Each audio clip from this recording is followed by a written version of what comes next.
Hello students, इस video lecture में हम बात करने वाले हैं अपना जो कॉन्सेप्ट है relation between M G M and H M, arithmetic mean, geometric mean और हार्मोनिक मीन। इनमें क्या रिलेशन है इसके बारे में हम बात करेंगे डिटेल में।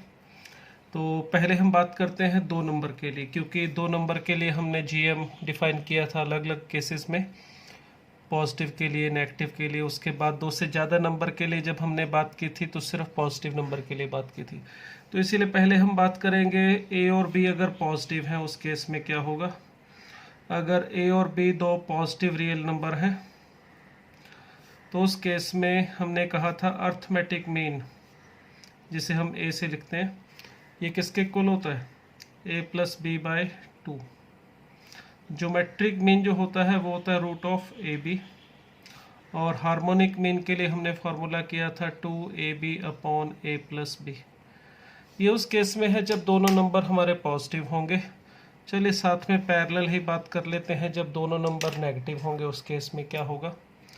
अगर ए और बी दोनों नेगेटिव नंबर हैं, आर माइनस मतलब 0 से छोटे रियल नंबर, ए और बी अगर नेगेटिव है तो उस केस में क्या होगा। देखिए अर्थमेटिक मीन के फार्मूले में कोई अंतर नहीं रहेगा, चाहे दोनों पॉजिटिव हैं चाहे दोनों नेगेटिव हैं, सारा जो चाहे एक पॉजिटिव एक नेगेटिव है, ए एम और एच एम का जो फार्मूला है वो सेम रहता है, 2ab अपॉन ए प्लस बी।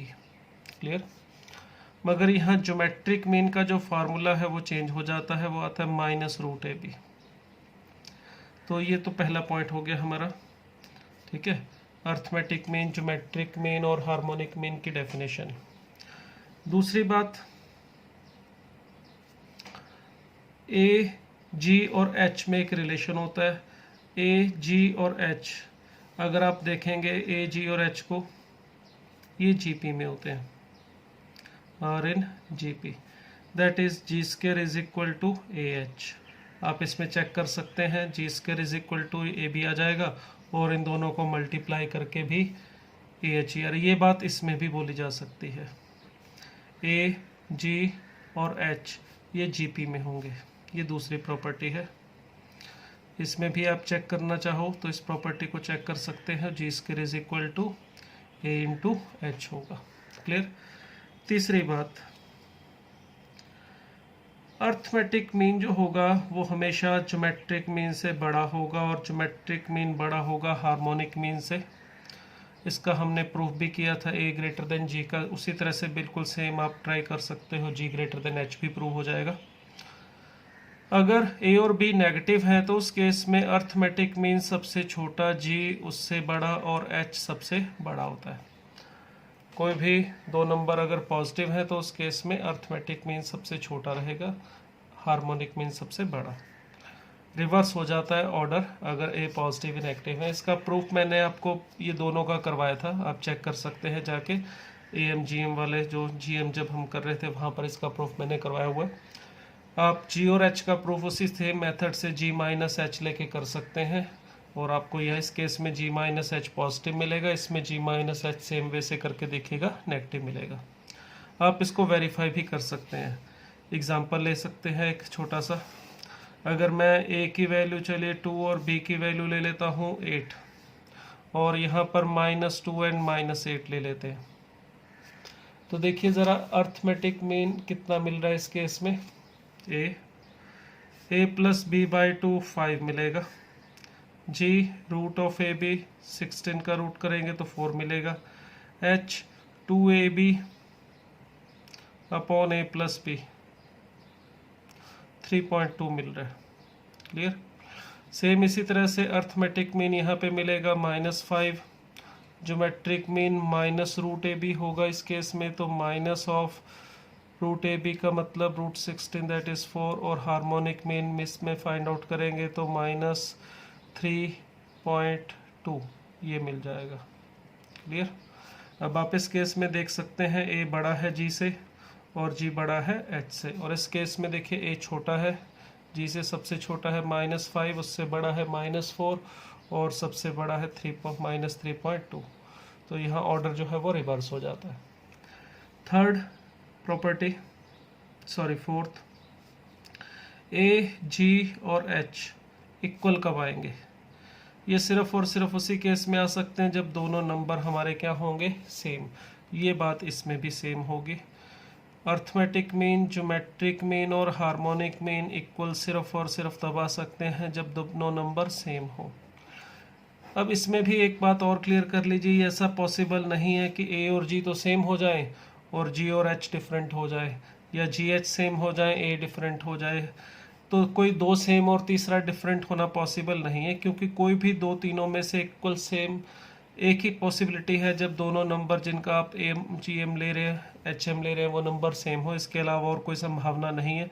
अगर ए और जी इक्वल होंगे तो एच अपने आप ही सेम हो जाएगा। यही बात इस केस में है। तो ये हमारे पास दो नंबर के लिए बात थी। अगर ए बी दो पॉजिटिव नंबर हैं तो ये रिलेशन होगा, नेगेटिव है तो ये होगा। अब एक पॉजिटिव और अगर एक नेगेटिव हो तो उस केस में हम बात यहाँ नहीं कर सकते, क्योंकि यहाँ पर जो जी है वो हमारा डिफाइन नहीं होता है, ज्योमेट्रिक मीन डिफाइन नहीं होता है। तो यहाँ सिर्फ दो नंबर के लिए हमने बात की। अब अगर दो से ज़्यादा नंबर के लिए बात करना चाहें तो उसमें क्या रूल रहेगा, देखिए। अगर हमारे पास नंबर है A1, A2, A3, AN positive real numbers हैं, सभी के सभी पॉजिटिव नंबर है, ठीक है। इस केस में जो अर्थमेटिक मीन होगा उसके लिए आपको फार्मूला बताया हुआ है, A1 plus A2 plus A3 सबका सम करेंगे अपॉन n। ये अर्थमेटिक मीन का फार्मूला है। अगर ज्योमेट्रिक मीन फाइंड आउट करना है उसके लिए भी प्रोडक्ट सबका A1, A2, A3 और फिर पावर 1/n, यहाँ पर an तक सबका प्रोडक्ट पावर 1/n। ये g के लिए फार्मूला है। और नेक्स्ट h के लिए फार्मूला होगा n upon 1/A1 plus 1/A2 and so on up to 1/an। ये है हार्मोनिक मीन के लिए फार्मूला। तो पहली बात तो ये तीन रिजल्ट्स हमारे जो हैं इसे ध्यान रखना है, एक से ज़्यादा नंबर दो से ज़्यादा नंबर दिए हों। और ये बात भी ध्यान रखनी है, हमने यहाँ पर ये सभी नंबर पॉजिटिव लिए हैं।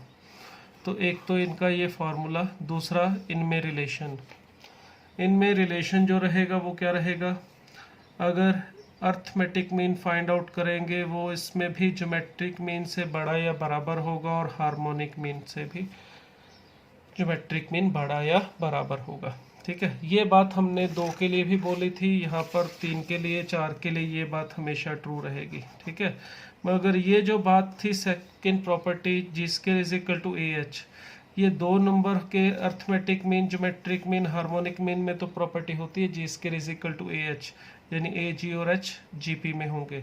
मगर दो से ज़्यादा नंबर के लिए ये प्रॉपर्टी नहीं होती है, ठीक है। तो यहाँ पर अर्थमेटिक मीन, ज्योमेट्रिक मीन और हार्मोनिक मीन जो होंगे वो इस ऑर्डर में रहते हैं। जो अर्थमेटिक मीन है वो सबसे बड़ा होगा, ज्योमेट्रिक मीन छोटा उससे, और हार्मोनिक मीन सबसे छोटा। और इसमें भी ये बात ध्यान रखेंगे कि अर्थमेटिक मीन जो है वो ज्योमेट्रिक मीन के इक्वल और ज्योमेट्रिक मीन हार्मोनिक मीन के इक्वल सिर्फ और सिर्फ एक ही केस में आ सकता है, जब ये सारे के सारे नंबर हमारे A1, A2, A3 जिनका हमने AMGM लिया है, सारे के सारे नंबर इक्वल होने चाहिए। सिर्फ और सिर्फ एक ही पॉसिबिलिटी है इनके इक्वल आने की। अगर ये इक्वल हैं दो इनमें से कोई भी, तीसरा अपने आप हो जाएगा। और अगर ये इक्वल है तो सभी नंबर जिनका AM या GM लिया जा रहा है वो इक्वल होने चाहिए, तभी ये पॉसिबल है। इसमें ये जो हमारे पास रूल है ये भी ध्यान रखना है, पॉजिटिव नंबर के लिए बात कर रहे हैं, ठीक है। अगर इसमें कुछ पॉजिटिव कुछ नेगेटिव है तो हम इसके बारे में कुछ बात डिस्कस अभी नहीं कर पाएंगे। नेक्स्ट थिंग ये भी ध्यान रखना है इसमें कि ये जो हमारे पास कॉन्सेप्ट है AMGM वाला, ये बहुत इम्पोर्टेंट कॉन्सेप्ट है। इसके अंदर हर साल एक क्वेश्चन, कम से कम एक क्वेश्चन मेंस और एडवांस में ज़रूर मिलता है। डायरेक्ट या इनडायरेक्ट इसका यूज़ आपको मिलता ही मिलता है, ठीक है। आप देखेंगे मेंस के पुराने या एडवांस के पुराने पेपर उठा के आपको काफ़ी सारे एग्जाम्पल इसके ऊपर मिल जाएंगे। मगर ये नहीं है कि सीक्वेंस एंड सीरीज टॉपिक में ही आता है, इसी में इस टॉपिक के अंदर ही इसका यूज़ है। कई और टॉपिक ट्रिग्नोमेट्री में, क्वाड्रेटिक इक्वेशन वगैरह में, थ्योरी ऑफ इक्वेशन में, कैलकुलस में, कई जगह पर हम देखेंगे इसका यूज़ होगा। ठीक है, जैसे जैसे आप टॉपिक पढ़ोगे आपको पता चल जाएगा कि इसका यूज़ कहाँ कहाँ पर कैसे कैसे हो सकता है। तो इस कॉन्सेप्ट के ऊपर चलिए कुछ एक एग्जाम्पल हम लेते हैं। ठीक है, इसमें किस तरह के एग्जाम्पल आएंगे देखिए। इसमें यहाँ पर इनइक्वलिटी जो है उसके ऊपर बेस्ड एग्जाम्पल आते हैं। देखिए इसमें जो अर्थमेटिक मीन है इसमें ध्यान रखिए सम आता है नंबर्स का, ज्योमेट्रिक मीन में प्रोडक्ट आ रहा है और हार्मोनिक मीन में रेसिप्रोकल्स का सम आता है। ठीक है, इस टाइप के एग्जाम्पल में जैसे हमें यहाँ पर पता है ए जी से बड़ा है, तो हमें यहाँ पर क्या होगा, कई बार ये चीज़ सम के बारे में जानकारी दी जाएगी और प्रोडक्ट के बारे में पूछी जाएगी। कभी प्रोडक्ट के बारे में जानकारी दे दी जाएगी कुछ नंबर की और अर्थमेटिक मीन यानी सम के बारे में पूछी जाएगी। कभी सम के बारे में जानकारी दे के रेसिप्रोकल्स के बारे में पूछा जाएगा, इसकी वैल्यू मैक्सिमम या मिनिमम, इस तरह के एग्जाम्पल इसमें हमें मिलते हैं। फॉर एग्जाम्पल हमें यहाँ पे दे दिया जाए, एक छोटा सा एग्जाम्पल मैं ले रहा हूँ। यहाँ पे हमें कह दिया जाए कि ए बी सी जो 3 नंबर हैं वो रियल नंबर है, पॉजिटिव रियल नंबर है। ठीक है, A B C belongs to R plus है और 2a plus 4b plus 3c इसकी वैल्यू दे दी गई है हमें 9। 2a plus 4b plus 6c, चलो इसको 9 की बजाय थोड़ा सा चेंज करके 18 ले लेते हैं। ठीक है, और हमें कह दिया जाए find maximum value of A square B four C cube. A square B cube C four की हमें मैक्सिमम वैल्यू ढूंढने के लिए कहा है। तो देखो यहाँ पर आइडिया कैसे होगा, ए एम जी एम या एच एम का यूज़ कैसे करना है। यहाँ पर ये दिखाई दे रहा है हमें A B C positive real number है, तो इससे थोड़ा सा जो कंडीशन थी हमारी, जो इसमें ए बी सी का जो वैल्यू है वो पॉजिटिव होगा, तो ये कंडीशन लगा सकते हैं, ये हम यहाँ पे समझ सकते हैं कि ये कंडीशन पूरी है। दूसरी बात, हमें यहाँ सम के बारे में दे रखा है, किसके, 2a 4b और 3c का सम कितना है, और हमें वैल्यू पूछी है मैक्सिमम किसकी, ए square B four C cube की, प्रोडक्ट की। यहाँ पर 2a था यानी कि a 2 बार प्लस में है और यहाँ पर a स्क्वायर है यानी कि a 2 बार मल्टीप्लाई में दिखाई दे रहा है। 4b है, यहाँ पर b की पावर 4 है, यहाँ c है 3c और यहाँ पर c क्यूब है। तो इसको देखो, इससे थोड़ा सा कनेक्शन बिठाते हैं इन दोनों में। तो अगर मैं यहाँ पर arithmetic mean greater than equal to geometric mean की बात करना चाहूँ तो किस नंबर का अर्थमेटिक मीन लेना है, ऐसे नंबर जिनका सम करके तो ये आए और प्रोडक्ट करके ये चीज़ दिखनी चाहिए, ए square B cube C four. तो हम एक काम कर रहे हैं, यहाँ पर 2a था और यहाँ पर ए स्क्वायर था, तो इस 2a को मैं a प्लस ए लिख लेता हूँ। इसी तरह से 4b है, इसको b प्लस b लिख लेता हूँ 4 बार, और यहाँ पर मल्टीप्लिकेशन में भी b पावर 4 दिखाई दे रहा है, तो थोड़ा आइडिया मिल रहा है। इसी तरह से यहाँ पर 3c है, तो इसको c प्लस c 3 टाइम्स लिख लेता हूँ।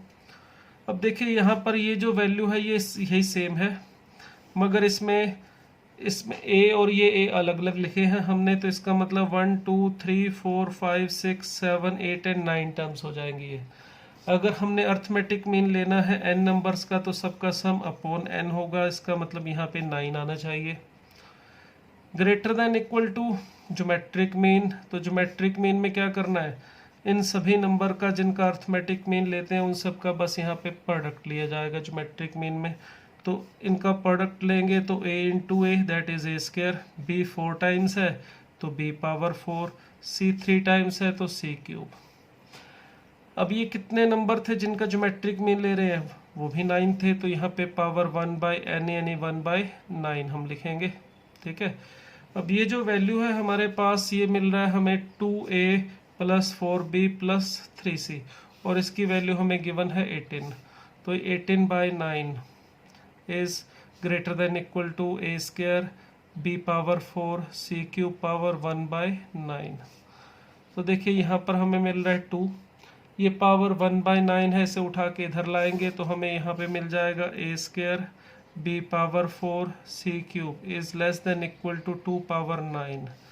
तो ये जो वैल्यू है हमारी a square b power 4 c power 3, ये 2 पावर 9 से हमेशा छोटी या बराबर रहेगी, ये वाली वैल्यू इससे बड़ी नहीं हो सकती। इसका मतलब मैं बोल सकता हूँ मैक्सिमम वैल्यू जो है a square B4 C cube की ये कितनी आ रही है 2 पावर 9। क्लियर। तो इस तरह से हम इसको कर सकते हैं। यहाँ पर देखिए हमें साफ साफ दिखाई दे रहा था 2a है और a स्क्वायर है, 4b है और यहाँ पे b4 है, 3c है और c क्यूब है।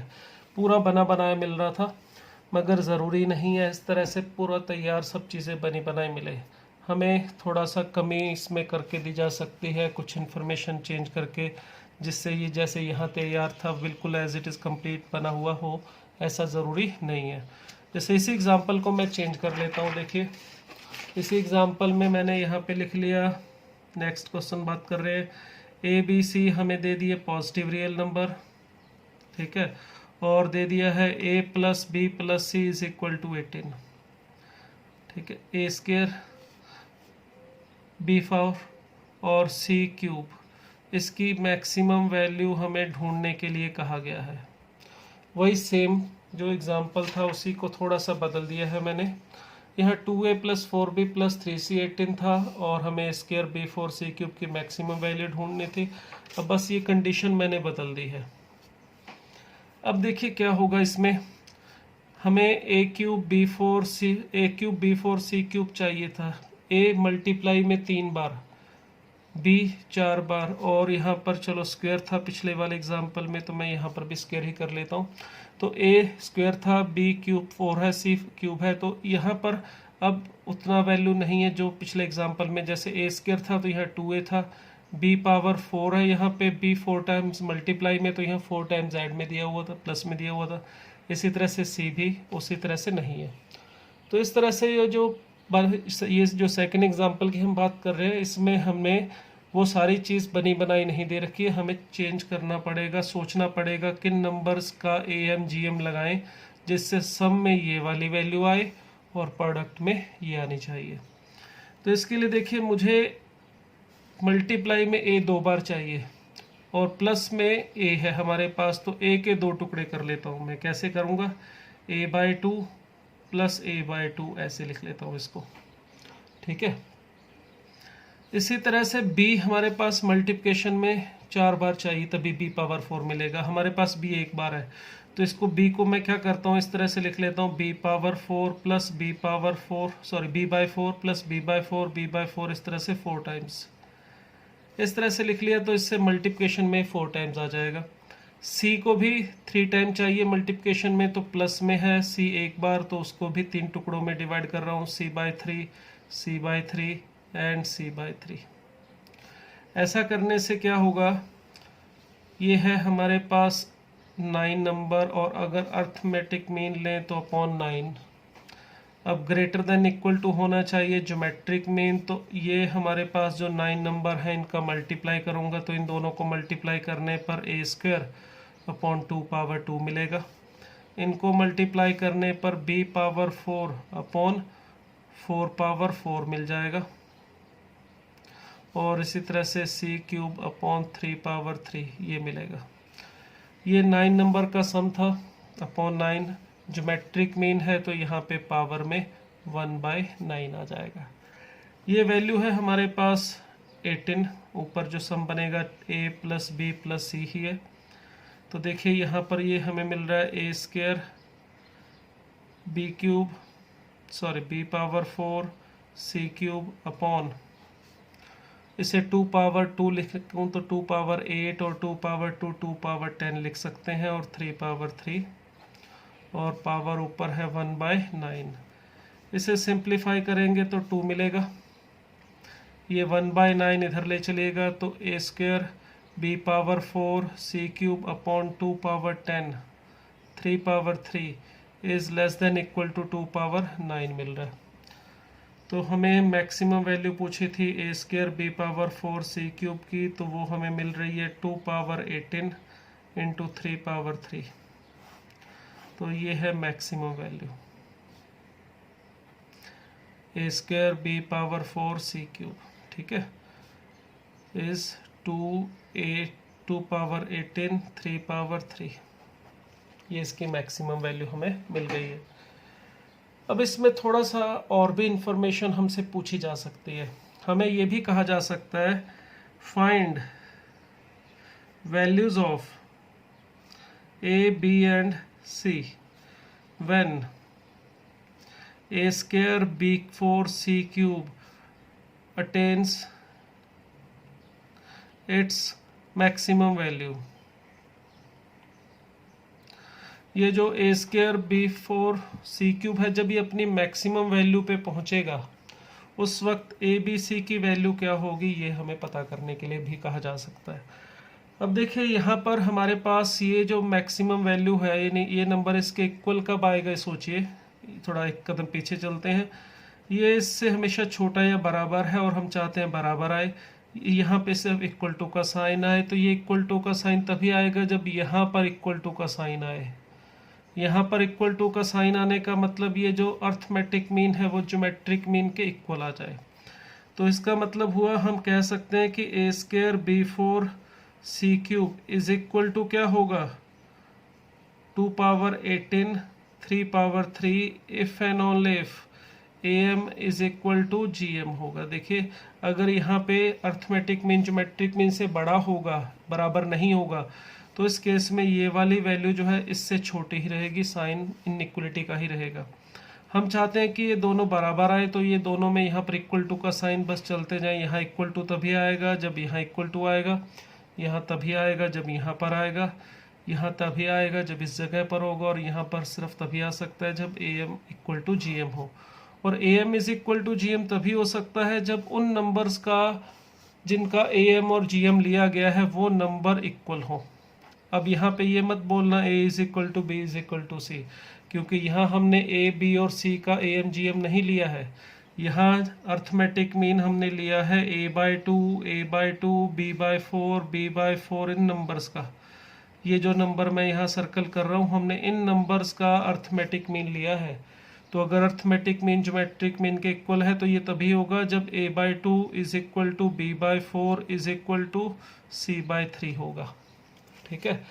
अब अगर a/2 b/4 c/3 इक्वल है, चलो इसको मान लेते हैं k के इक्वल या किसी भी नंबर के इक्वल मान लेते हैं। ये हमने कोई वैल्यू एज्यूम की है, ठीक है, कोई नंबर है हमारे पास k लैम्डा, जो भी आपने इसको देना चाहो। तो यहाँ से देखिए अगर a और k का साथ ही कंपेयर करूँगा तो a की वैल्यू आ रही है 2k, b की वैल्यू 4k और c की वैल्यू मिल रही है 3k। अब हमें ये भी गिवन था a plus B plus C is equal to 18, ये स्टार्टिंग में गिवन था, तो इसका यूज़ करें। ये देखिए यहाँ पर गिवन है ये, तो इसका मतलब यहाँ पे 2k plus 4k plus 3k is equal to 18। It implies के हमें मिल रहा है 2। अगर k की वैल्यू 2 है, इसका मतलब a की वैल्यू 4, b की वैल्यू 8 और c की वैल्यू मिल रही है हमें 6। तो इस तरह से हम a b c की वो वैल्यू फाइंड आउट कर सकते हैं जब ये number a square b power 4 c cube अपनी मैक्सिमम वैल्यू को अटेन करेगा। ठीक है, तो इस टाइप के एग्जांपल्स हम कर सकते हैं, जैसे यहाँ पर हमने इसमें यूज़ किया am और gm का। अब यहाँ पे हमने am और gm का यूज़ किया, ये कैसे आइडिया मिला am gm का यूज़ होगा। सम के बारे में जानकारी दी हुई थी, प्रोडक्ट के बारे में पूछा था, या प्रोडक्ट के बारे में जानकारी दी जाए और सम के बारे में पूछा जा सकता है। इसके बारे में कुछ बता दिया जाए और a प्लस बी प्लस सी की मिनिमम वैल्यू पूछ ले। तो सम और प्रोडक्ट किस में आता है, सम में आता है, am में आता है सम, प्रोडक्ट आता है gm ज्योमेट्रिक मीन में, और हार्मोनिक मीन में आता है रेसिप्रोकल्स का सम। तो ये हमें जो भी एग्जांपल दिया जाएगा उसको देख के डिसाइड करना होगा कि am और gm का यूज़ करना है या gm और hm का करना है या फिर hm और am का करना है। जो भी इंफॉर्मेशन गिवन होगी उसके हिसाब से ये खुद ही डिसाइड करना होगा हमें am, gm और hm में से किन दो को कंपेयर करें, और ये भी ध्यान से देखना होगा कि आपको किन नंबर पे am, gm, hm लगाना है। जैसे हमने इस फर्स्ट पार्ट के अंदर a, b, c के ऊपर am, gm, hm लगाया या am और gm लगाया, जबकि यहाँ पर हमने थोड़ा सा बदलाव किया, a/2 b/4 और c/3 नंबर बदल के चेंज करके am gm लगाए, क्योंकि प्रोडक्ट में हमें उसके हिसाब से जैसा चाहिए वैसा ही कुछ कंडीशंस के हिसाब से सेट करना पड़ता है। चलिए एक एग्जांपल हम और ले लेते हैं इसमें। हमें गिवन है A B C positive real number है,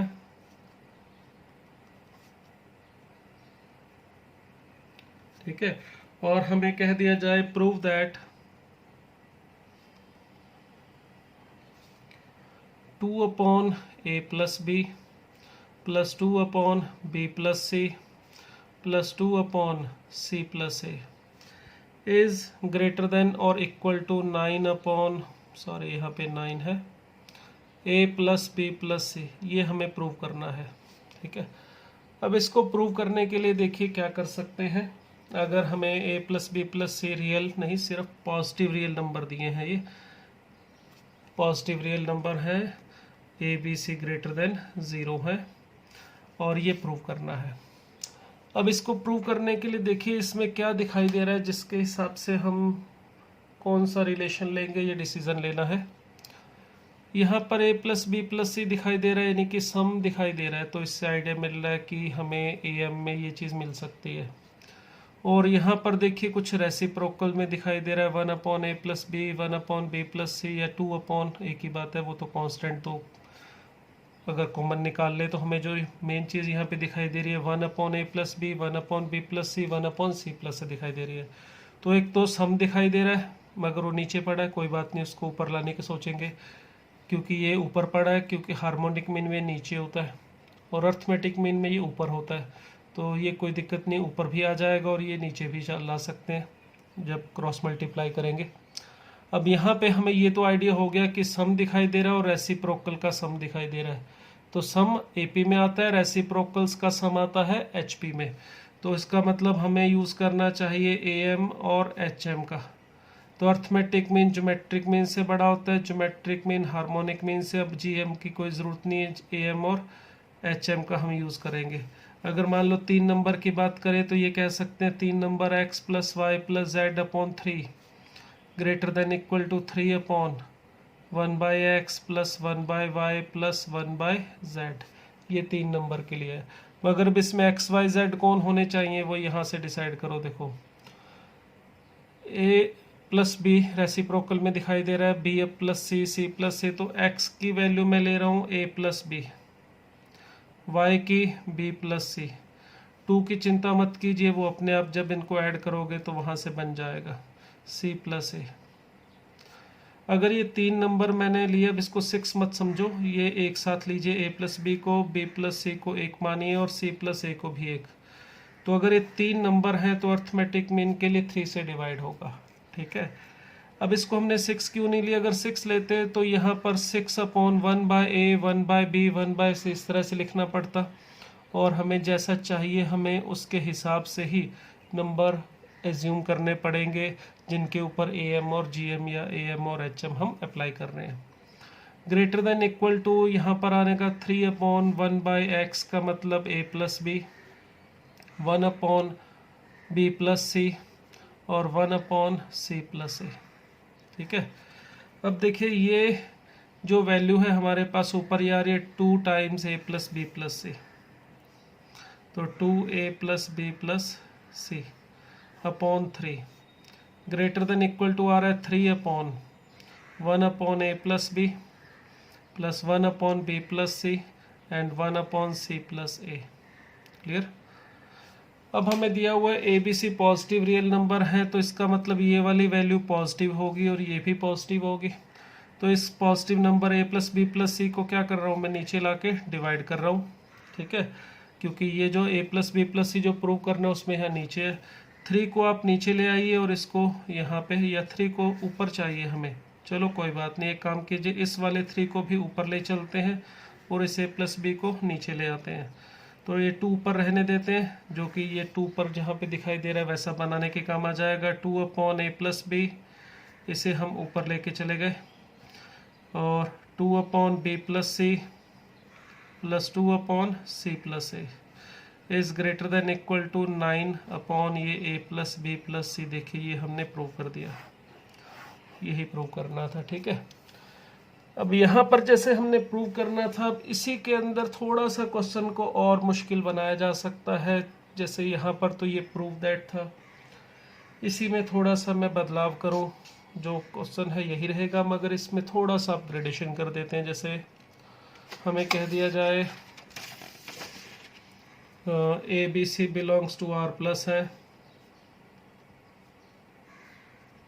आर प्लस, ठीक है। ऐसा भी बोला जा सकता है प्रूव दैट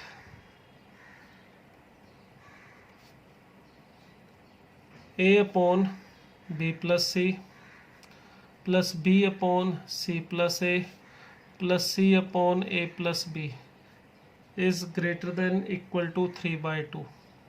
या फिर ऐसा भी बोला जा सकता है कि find minimum value of a upon B plus c, b upon C plus a, c upon A plus b. इसकी मिनिमम वैल्यू ढूंढने के लिए कहा जा सकता है। बात वही है, इसकी मिनिमम वैल्यू देखिए 3/2 आ रही है, मैंने सीधा लिख दिया। और प्रूफ दैट के फॉर्म में पूछूं तो ऐसे बोल सकता हूँ find the minimum value of this. अब अगर मैं ऐसे भी बोल सकता था इसको, फाइंड मिनिमम वैल्यू ऑफ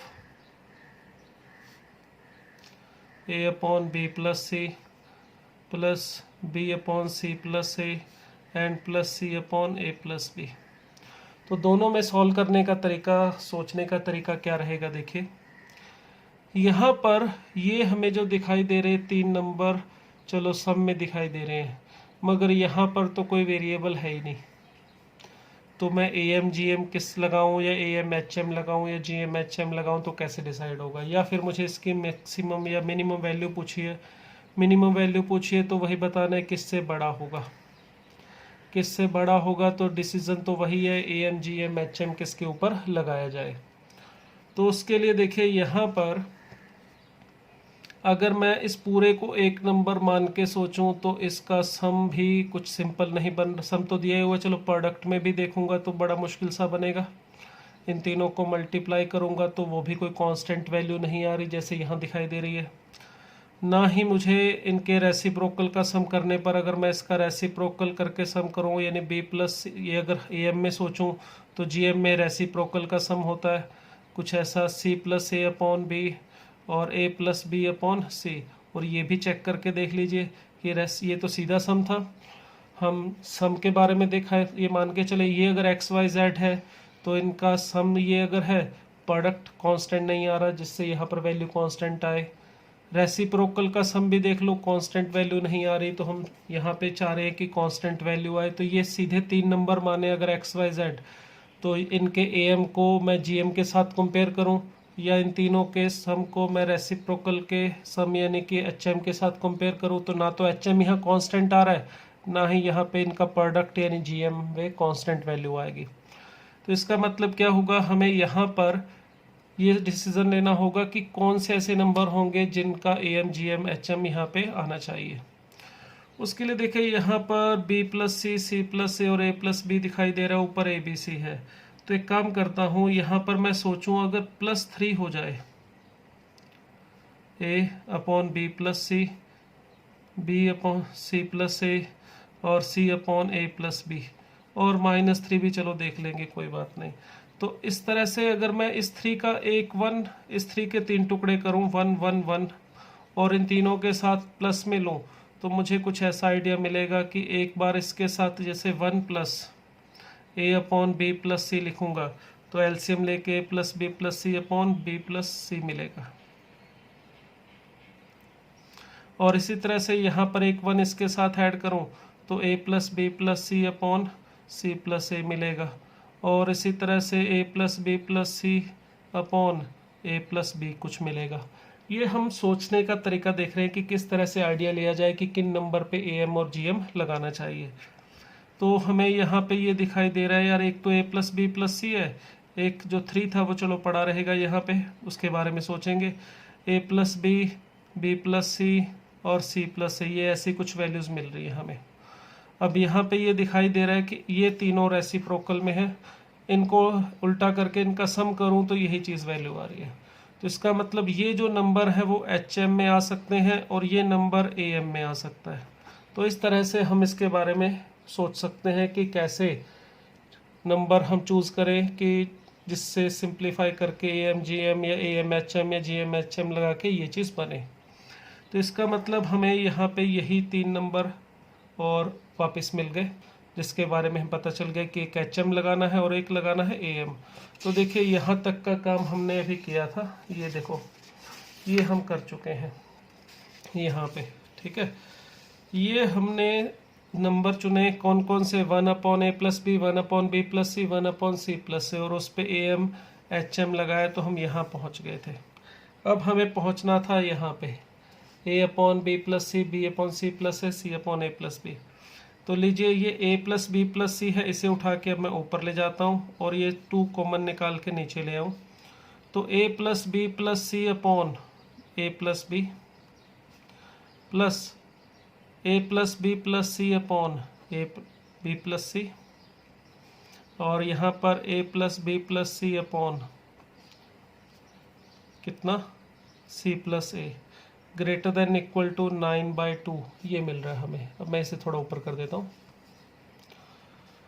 अब देखिए यहाँ पर ये जो a+b है, इसको इस a+b के साथ डिवाइड करके लिखना चाहें तो 1+c/a+b मिलेगा।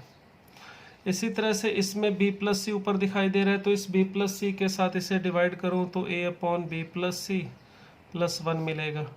और इसी तरह से यहाँ पर b/a+c मिल जाएगा। और ये जो हमारे पास 1+1+1 3 टाइम्स आ रहा है, इसे उधर ला के माइनस कर दें तो हम अपने फाइनल आंसर पे पहुंच जाएंगे, c/a+b plus a/b+c plus b/a+c greater than equal to 9/2 -3 which is equal to 3/2। तो ये वाली वैल्यू हमेशा 3/2 से बड़ी होगी या बराबर। तो ये 3/2 हमारे इस जो लेफ्ट हैंड साइड है इसकी मिनिमम वैल्यू होगी। तो देखिए इसमें जो मेन काम होता है AMGM टाइप के क्वेश्चन में, वो यही होता है कि हम किस तरह से ये सोच पाएंगे कि क्या लगाना है, हमें AMGM लगाना है या AMHM लगाना है या GM और HM लगाना है, और किन नंबर्स के ऊपर लगाना है। ऐसा नहीं है कि ABC दिख रहा है तो ABC के ऊपर ही लगा दिया, तो वो नंबर हमें खुद ढूंढने पड़ते हैं, तो हम इस तरह के एग्जाम्पल को कर पाएंगे। तो इसमें थोड़ी सी प्रैक्टिस की ज़रूरत पड़ेगी, थोड़े एग्जाम्पल करोगे तो आपको आइडिया आने लग जाएगा कि किन नंबर्स पे हम AM या GM या HM लगा सकते हैं। चलिए एक और, यहाँ पर तो चलो इनइक्वलिटी का सीधा सीधा क्वेश्चन था। अब एक और एग्जाम्पल मैं ले रहा हूँ जिसमें देखिए कुछ आइडिया भी नहीं होगा कि ये AMGM और HM का क्वेश्चन है। मैंने आपको बताया था इसका यूज़ करके मेंस एडवांस में जो एग्जाम्पल आते हैं या कई और टॉपिक में भी इसका यूज़ हो जाता है। तो किस तरह के एग्जाम्पल मेंस में आते हैं या एडवांस में आते हैं जो बिल्कुल ही समझ में नहीं आते कि इसमें AMGM किस तरह से लगेगा। जैसे एक एग्जाम्पल ले रहा हूँ मैं, if all the roots of equation x⁴ - 12x³ + ax² + bx + 81 is equal to 0 are positive. ठीक है, हमें बोला इस इक्वेशन के जितने भी रूट्स हैं वो सभी क्या है, positive. Then find values of a and b, also find its roots। ठीक है, अब हमें यहाँ पर देखिए इस इक्वेशन में ये बता रखा है कि इस इक्वेशन के जो रूट्स हैं सभी के सभी रूट्स वो पॉजिटिव हैं। सिर्फ इतनी सी जानकारी दे रखी है और कुछ नहीं बताया हुआ है। और इस बात को यूज़ करके हमें यहाँ पर जो दो कांस्टेंट दिखाई दे रहे हैं, x² का कोफिशिएंट और x का कोफिशिएंट, ये दोनों फाइंड आउट भी करने हैं और इसके साथ साथ जो रूट्स हैं इसके वो भी ढूंढने हैं। अब देखिए अगर हमें सिर्फ रूट पॉजिटिव दिया है तो हम इसको कैसे सॉल्व कर सकते हैं। अब इसको सॉल्व करने के लिए हमें थोड़ा सा थ्योरी ऑफ इक्वेशन के बारे में पता होना चाहिए, क्वाड्रेटिक, क्यूबिक और बाई क्वाड्रेटिक। जो अगर आपको नहीं पता है तो मैं यहाँ पे बता रहा हूँ, अगर आपको पता है तो बहुत अच्छी बात है। अगर क्वाड्रेटिक इक्वेशन के बारे में बात करें, ax² + bx + c 0, अगर इसके रूट्स a और b हैं, अल्फ़ा और बीटा हैं सॉरी, तो हमने पढ़ा हुआ है S1 या जिसको S बोलते हैं सम ऑफ द रूट, वो अल्फ़ा प्लस बीटा होता है। P product of the root, या इसे S2 भी बोल दिया जाता है, वो अल्फ़ा इंटू बीटा इनकी वैल्यू के लिए फार्मूला होता है sum of the root minus B upon A product of the root C upon A. ये तो सभी को पता होगा, 10th क्लास में ही पढ़ा हुआ है। इसी तरह से अगर क्यूबिक इक्वेशन है A x cube plus B x square plus C x plus D, इसके 3 रूट्स होंगे क्योंकि ये क्यूबिक है, जितनी डिग्री होती है उतने ही रूट्स होते हैं।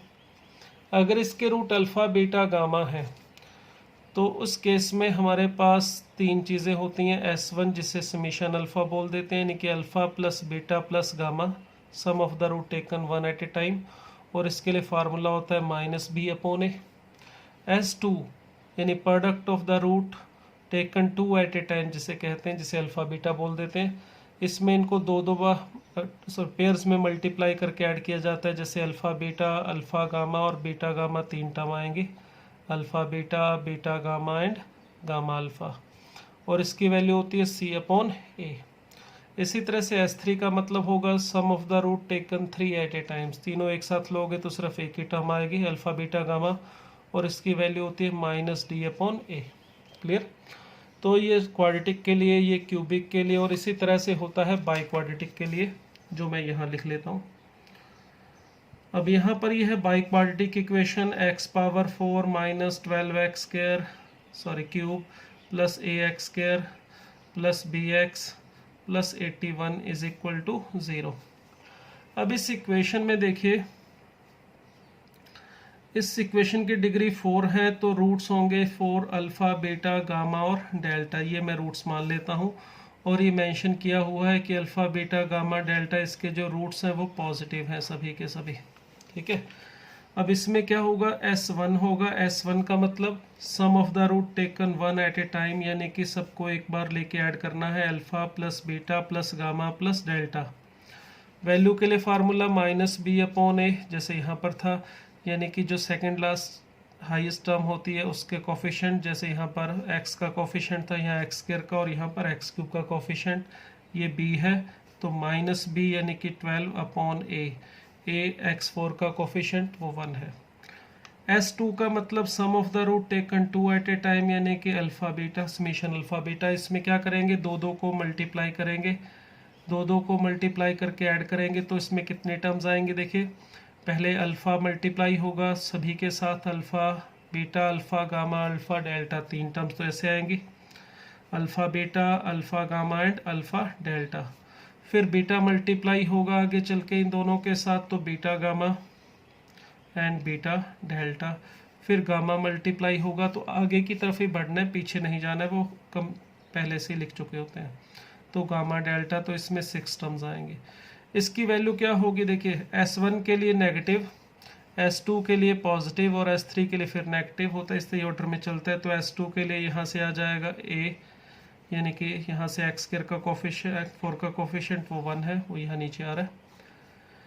इसी तरह से S3 अगर लिखना चाहें तो वो होगा समीशन अल्फ़ा बीटा गामा, ये इसी तरह से लिखते हैं, पहले माइनस बी अपॉन ए, फर्स्ट S1 के लिए, S2 के लिए फिर C अपॉन ए, फिर माइनस डी अपॉन ए, फिर प्लस ई अपॉन ए अगर डिग्री 4 होगी तो ये अल्फ़ा, इसमें 3 का प्रोडक्ट लेके अगर हम ऐड करेंगे, देखिए एक बार हम अल्फ़ा बीटा गामा ले लेते हैं, डेल्टा को छोड़ दें, तो अल्फ़ा बीटा गामा प्लस फिर हम गामा को छोड़ देते हैं, चलिए अल्फ़ा बीटा एंड डेल्टा, फिर बीटा को छोड़ देते हैं, अल्फ़ा गामा एंड डेल्टा, फिर लास्ट में अल्फ़ा को छोड़ के लिखना चाहें तो बीटा गामा एंड डेल्टा। तो इसमें 3 टर्म्स आएंगी और इसकी वैल्यू होगी माइनस बी अपॉन 1 यहाँ से। और S4 का मतलब चारों का product, alpha beta gamma delta, तो इसकी वैल्यू यहाँ से आ जाएगी 81/1। क्लियर? तो इस तरह से हमने ये अल्फ़ा बीटा गामा में ABC में रिलेशन ढूंढ लिया। मगर देखिए यहाँ पर हमें वैल्यू ढूंढनी है अल्फ़ा बीटा गामा डेल्टा, ये चारों, क्योंकि अगर ये चारों वैल्यूज़ मिल जाएंगी तो हमें A और B की वैल्यू भी मिल जाएगी। हमारे लिए A और B भी अननोन कांस्टेंट है, मगर अल्फ़ा बीटा गामा डेल्टा से इसे ढूंढ सकते हैं।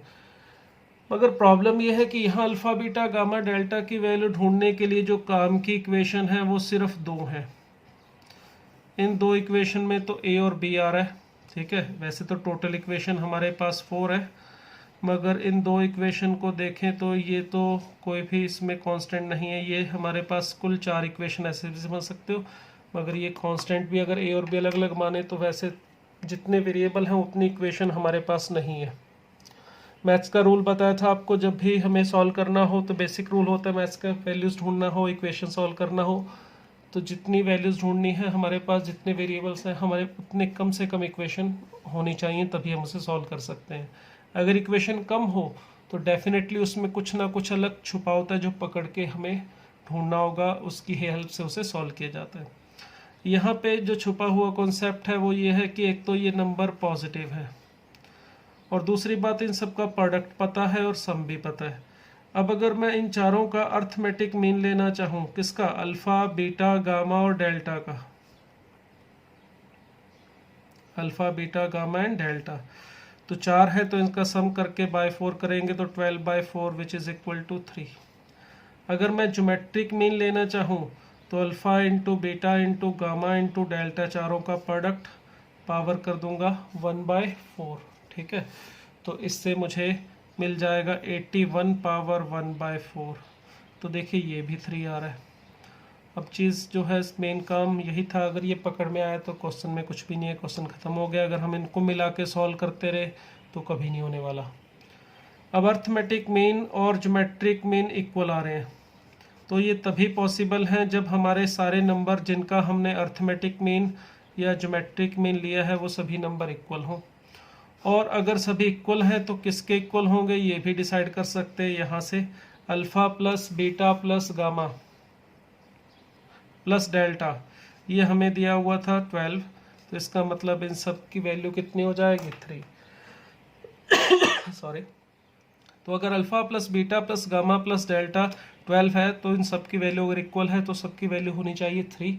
तो लो भाई, अगर ये मिल गया 3 तो आप यहाँ से ए की वैल्यू फाइंड आउट कर सकते हैं। देखिए ये हमें मिलेगा 3 इंटू 3 9, 9 9 कितनी बार आ जाएगा, देखिए 6 टाइम, 9 6 ज़ा 54। क्लियर, तो ए की वैल्यू 54 आ गई।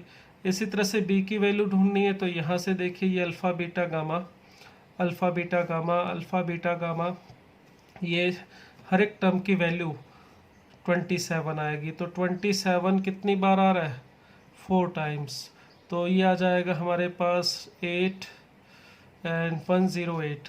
तो माइनस बी की वैल्यू 108 आ रही है, तो बी की वैल्यू कितनी हो जाएगी, -108। तो देखिए यहाँ पर ये जो एग्जांपल हमने किया, वैसे तो ये थ्योरी ऑफ इक्वेशन का या क्वाड्रेटिक इक्वेशन का है एग्जांपल, मगर जब तक हम इसमें एम जी एम का यूज़ नहीं करेंगे तो ये सॉल्व होने वाला नहीं है। तो इस तरह के मिक्स कॉन्सेप्ट के क्वेश्चन हमें मिलते हैं एडवांस में, मेंस में, तो उसमें हम इस तरह से आउट ऑफ द वे जाके अगर सोच पाएंगे तो ये सॉल्व होगा, नहीं तो नहीं हो पाता है। ठीक है, चलिए नेक्स्ट चलते हैं कॉन्सेप्ट पे।